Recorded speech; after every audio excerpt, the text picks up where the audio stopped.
Our first anniversary trip had been my dream. A beachfront resort, candlelit dinners, and uninterrupted time together.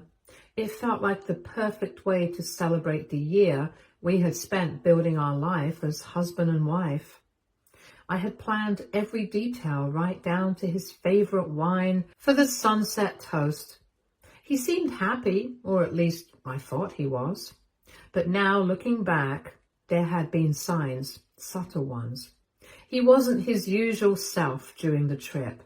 He kept checking his phone, brushing off my attempts to hold his hand during our walks, and spending far too much time staring at the ocean instead of talking to me. I chalked it up to work stress. He always told me I overthought things, so I convinced myself I was imagining the tension. Our last day was quieter than I expected. I had hoped for one more romantic dinner, but he suggested we stay in and order room service. He barely touched his food and kept glancing at me as though he wanted to say something but couldn't find the words. I thought he might be planning a surprise, perhaps a gift or some heartfelt gesture to end the trip on a high note. When we got to the airport, he suddenly excused himself to grab a coffee. I sat at the gate scrolling through my phone, already dreading the grind of life waiting for us back home. My phone buzzed. It was a text from him. I almost smiled, thinking he was being cute, messaging me from a few steps away, but when I opened it, my world stopped. He wrote that he couldn't keep pretending anymore, that he regretted marrying me because I wasn't his first choice, and he had settled for his second option. He said he was sorry, but it wasn't fair to either of us to keep living a lie. He wasn't coming back with me. He told me to go home alone and that we'd talk later when he was ready. My heart raced. My breath caught in my throat, and the bustling sounds of the airport blurred into a dull roar. Was this a joke? A cruel prank? I frantically looked around, expecting to see him watching me, waiting to say it was all a mistake. But he wasn't there. He had left. I reread the text, hoping I had misread it, but no. The words were right there, glaring at me, ripping my heart to shreds. My hands trembled as I tried calling him, but it went straight to voicemail. The man I had vowed to love and cherish for the rest of my life had just abandoned me at an airport without a single shred of decency to explain himself face to face. I sat there staring at my phone, willing him to reply, to call back, to say anything that made sense of what just happened. Passengers walked around me, oblivious to the emotional wreck sitting among them. My flight was called and I mechanically got up, dragging my carry-on as though it weighed 1,000 pounds. The flight attendant smiled as I boarded, but I could barely manage a nod. The seatbelt felt suffocating as I sank into the seat by the window. My tears threatened to spill, but I refused to give them the satisfaction. I clenched my fists, my mind spinning with disbelief and questions. How could he do this? Why now, after a year of marriage? And why call me a second option? What did that even mean? The plane took off and I stared out at the clouds, my tears finally escaping in silent streams down my face. I wanted to scream, to cry out at the injustice of it all, but instead I sank deeper into myself. Memories of our relationship played like a cruel montage in my mind. The way he had proposed to me, the laughter we shared during our honeymoon, the promises we made. Had it all been fake? Had he been faking every smile, every kiss, every "I love you"? Mid-flight, I broke. I opened my phone and typed a message. Why?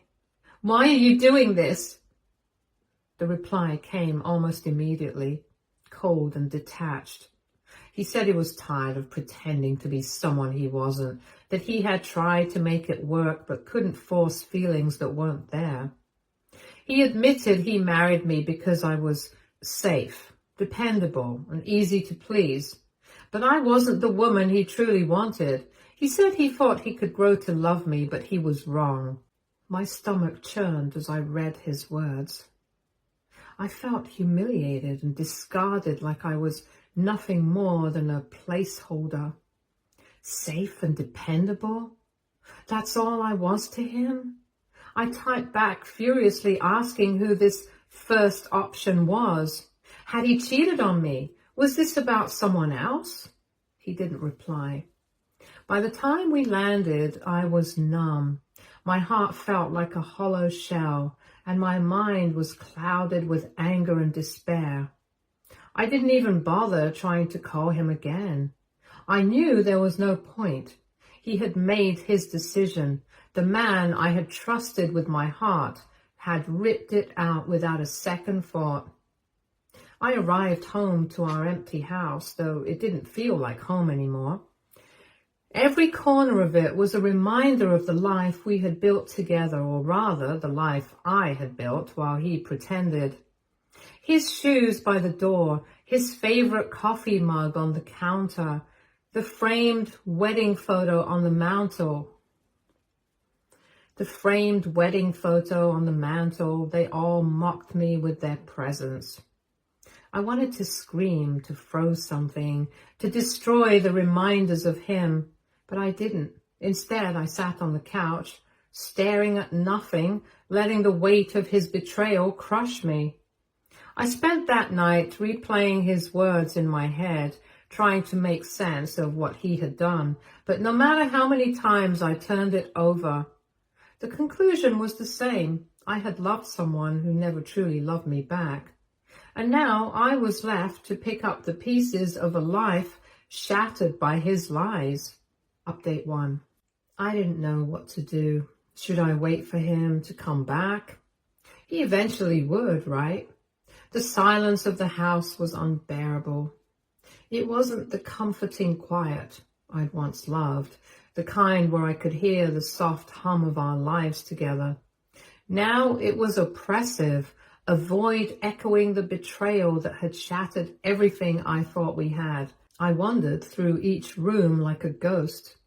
Every piece of furniture, every photograph on the wall, reminding me of the life I had built with him, the life he had so easily walked away from. His clothes hung neatly in the closet, his favorite watch lay on the nightstand, and the bathroom still smelled faintly of his cologne. I wanted to hate him, to despise the man who had turned my love into a cruel joke. But I was hollow. I was drained. For days, I barely ate or slept. My body moved on autopilot while my mind replayed every conversation, every decision, every moment I had shared with him. I kept asking myself the same question. How could I have been so blind? The answer was as devastating as the question.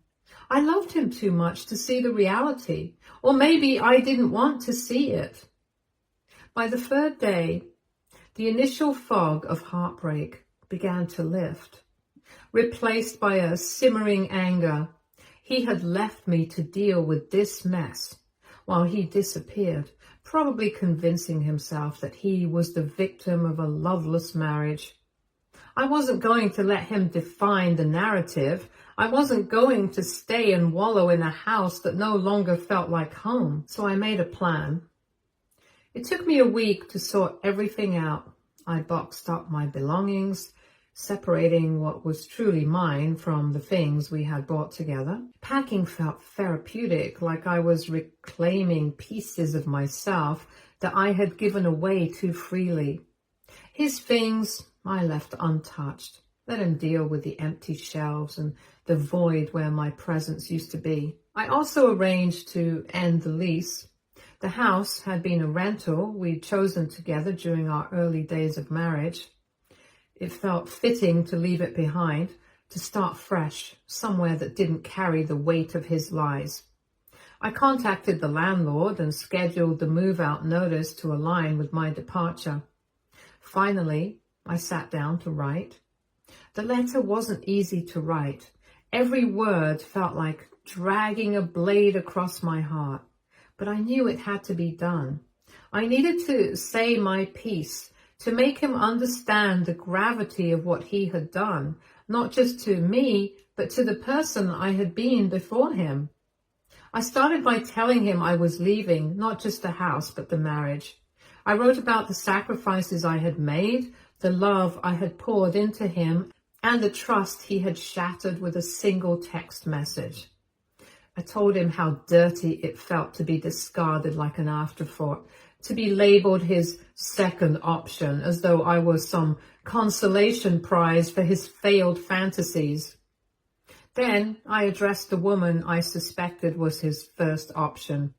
It didn't matter if she was real or just a ghost from his past. I wanted him to know I had sensed her presence in the shadows of our marriage.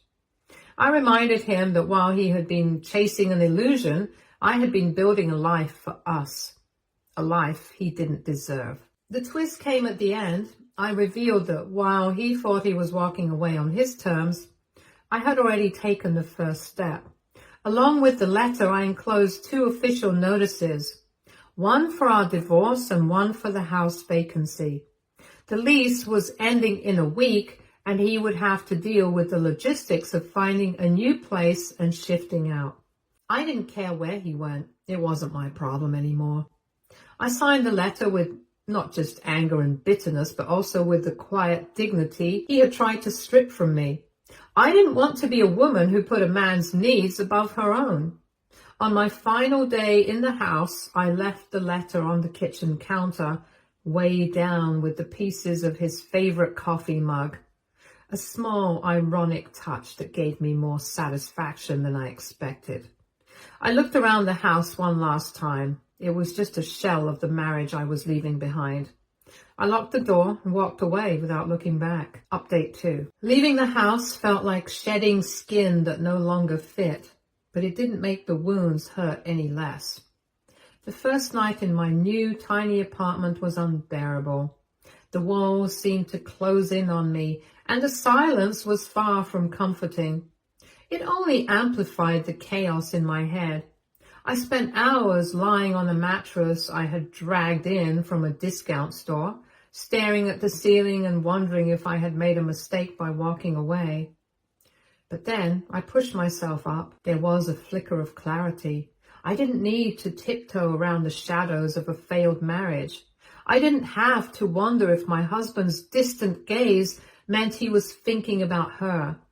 This space was mine, however small, however imperfect. And it was a start. I knew the landlady. She owned a bakery, and she was nice enough to let me move in on such a short notice. At least I wasn't entirely on my own. Over the next few days, the grief hit hardest, like a tidal wave I couldn't outrun. I'd sit by the window, tears streaming down my face as I replayed the good memories and questioned why they hadn't been enough for him. I had to take time off. I was absolutely distraught. My friends tried to rally around me, but I wasn't ready to face them just yet. I didn't have much family. How could I explain that the life they envied, the doting husband, the beautiful home, the picture-perfect anniversary trip, had been a lie?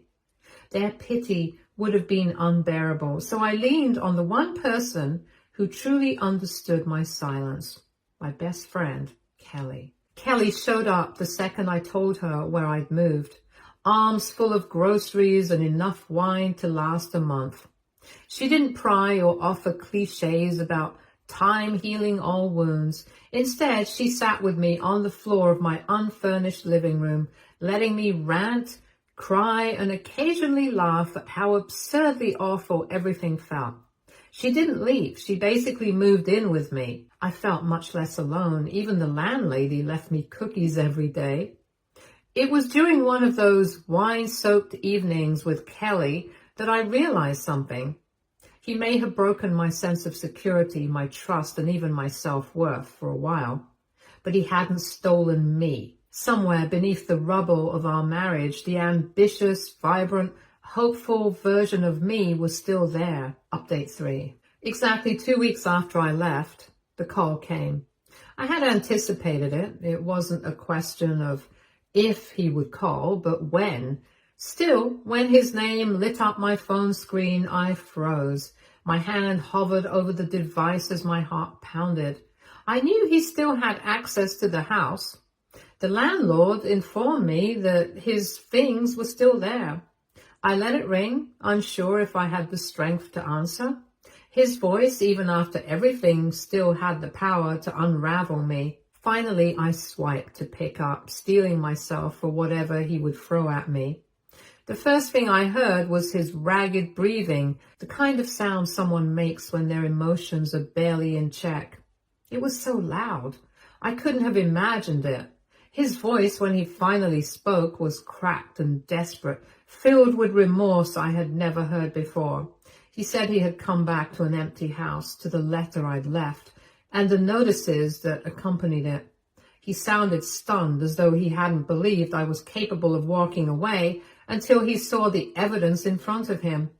He started apologizing, his words tumbling out in a chaotic mess. He said he didn't know what had come over him, that he hadn't realized how much he'd taken from me for granted until it was too late. He said he missed me, that the house felt cold and lifeless without me there. He admitted he'd been selfish, letting his doubts and unresolved feelings poison our marriage. I listened in silence, my grip on the phone tightening as his words poured out. He sounded like a man teetering on the edge, his confidence shattered, his bravado gone. For a moment, I felt a flicker of pity. This was the man I had loved, the one I had dreamed of spending my life with. But then I remembered the text he sent, the callous way he had discarded me at the airport like luggage he no longer wanted to claim. He said he was willing to do whatever it took to fix things, that he couldn't stand the thought of losing me. His voice broke when he said my name, pleading with me to give him a second chance. A lump formed in my throat, but it wasn't enough to drown out the anger, embarrassment, and shame I felt for choosing him as a life partner. I interrupted him, my voice steadier than I expected. I told him I had already filed for divorce, and as he could see, I was serious about it.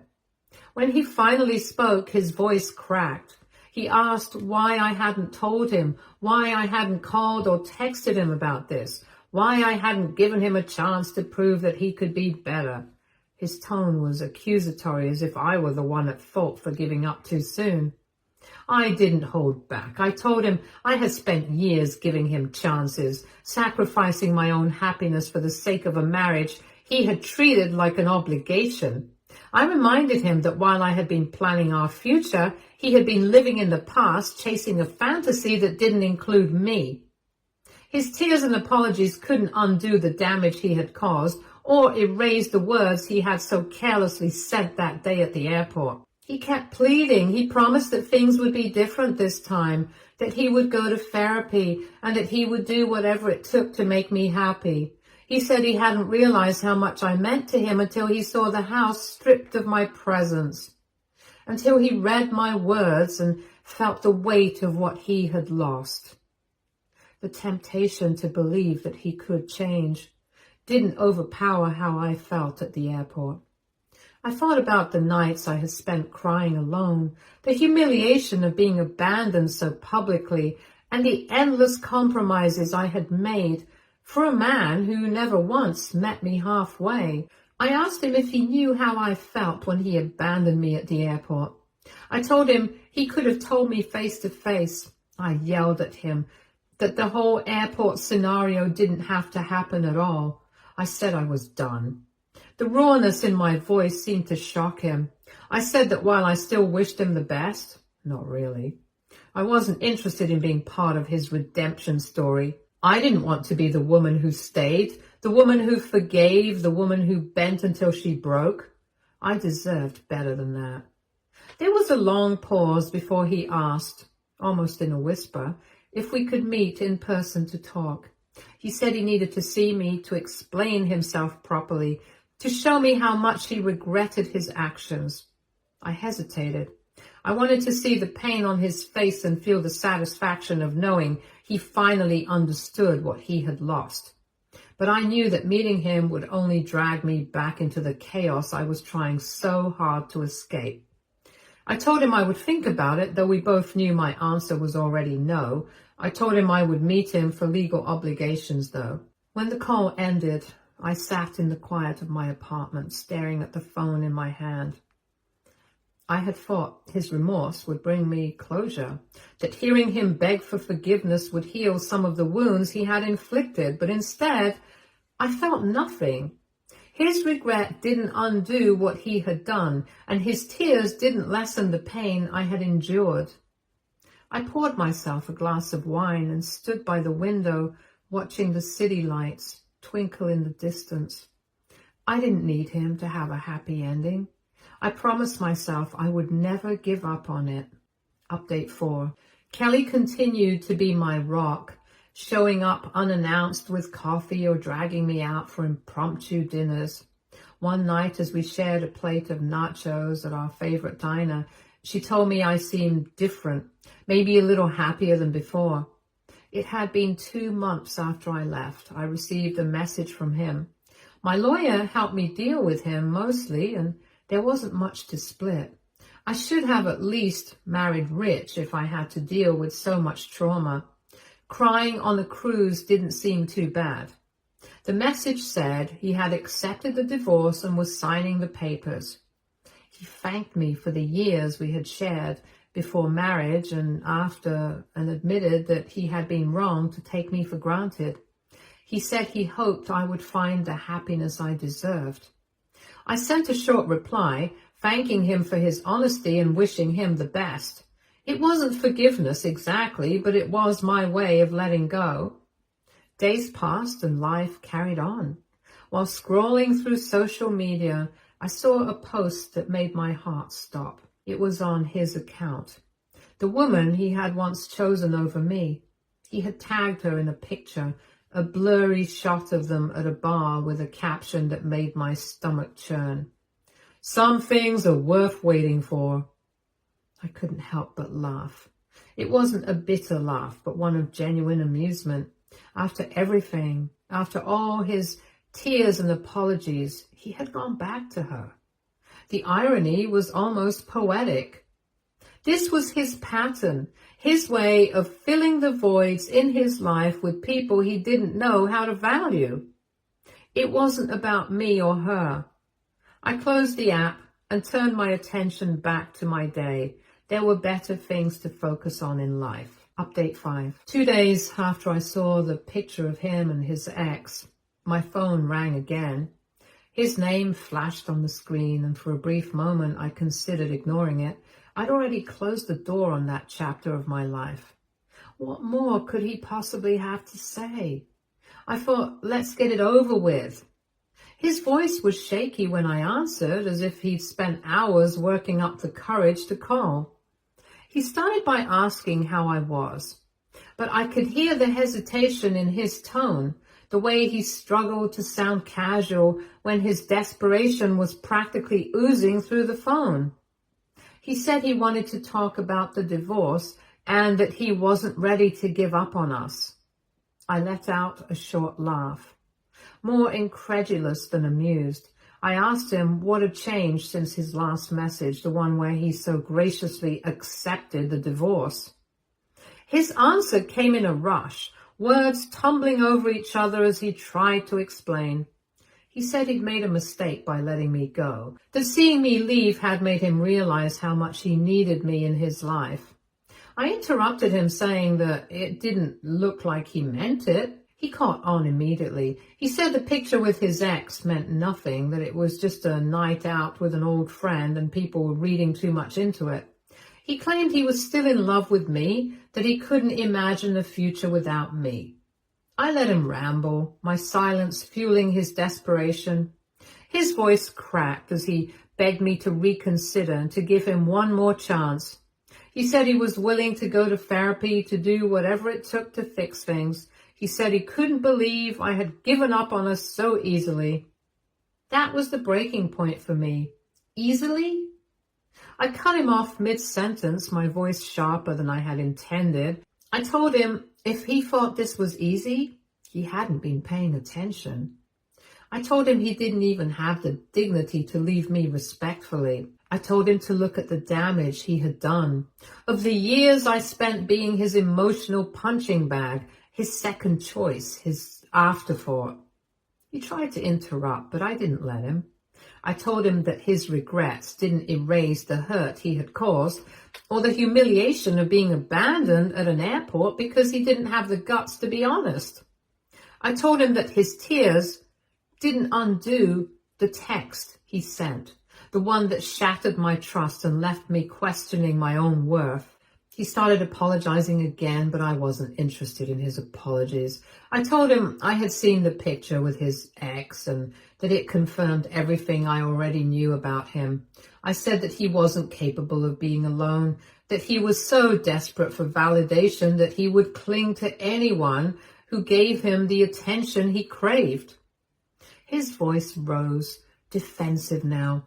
He insisted that the picture was taken out of context and that I was overreacting. He said he didn't love her, that he had only reached out to her because he was lonely. I couldn't stop the laugh that escaped me. That was exactly what I was saying.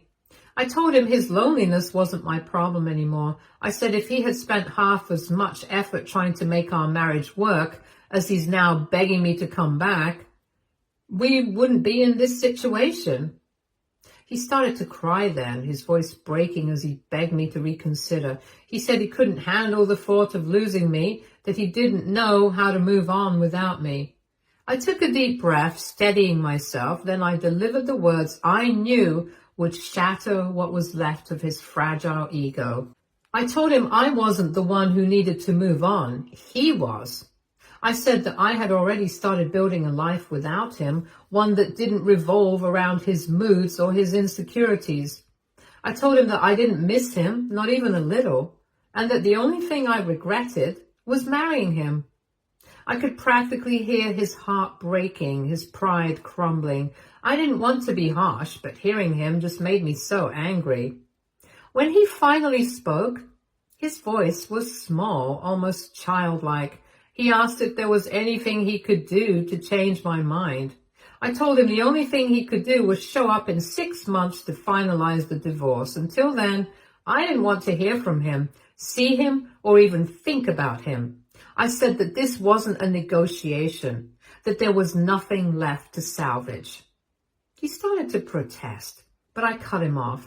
I told him I was done wasting my energy on someone who couldn't appreciate me until it was too late. I said that I deserved better and I wasn't going to settle for anything less ever again. I ended the call before he could respond. 6 months later, I would see him again, but it would be on my terms. Update 6. I got a notification on my phone, the same woman from the picture I had seen weeks ago, the one who had so smugly leaned into him while he grinned like a man with no shame. My stomach twisted as I stared at her name. What could she possibly want? I didn't open the message right away. I knew that engaging with her would only drag me back into a drama I had no interest in revisiting. Still, the notification sat there, a glaring reminder of the tangled web of my ex's decisions. Later that evening, after debating with myself, I opened the message, skimming it quickly. She started by introducing herself as if I didn't already know who she was. Then she launched into what felt like an oddly familiar tone, saying she hoped I wouldn't find her message inappropriate, but that she thought it was time to clear the air. She said she knew about the divorce and wanted to assure me that she had nothing to do with it. She claimed she and my ex had reconnected only after he told her we were separating. She emphasized that they were just friends now and that she hoped I could understand there were no bad intentions on her part. Did she expect me to thank her for her gracious explanation? She even dared to suggest that if I ever wanted to talk, she'd be happy to clarify things further. Clarify things? What exactly was there to clarify? My ex had already made his priorities clear the moment he abandoned me at that airport. She wasn't the reason my marriage had fallen apart. He was. But that didn't mean I owed her a conversation or my forgiveness. I thought about replying, but then I stopped myself. Engaging with her would give her exactly what she wanted: attention, validation, and a sense of control, and I refused to give her any of that. Instead, I deleted the message, blocking her profile immediately after. My silence was my answer. The next day, I mentioned it casually to Kelly, who rolled her eyes so hard I thought they might get stuck. She said the ex's reach out was just a cheap attempt to absolve herself of guilt or to add more fuel to the fire. Kelly reminded me that my silence was the best response, and I knew she was right. After that, I put the incident out of my mind. I had wasted enough time on people who thrived on chaos and attention. The best thing I could do for myself was to keep moving forward, leaving them all behind where they belonged. Stay tuned for more stories from Our Girl Relationships.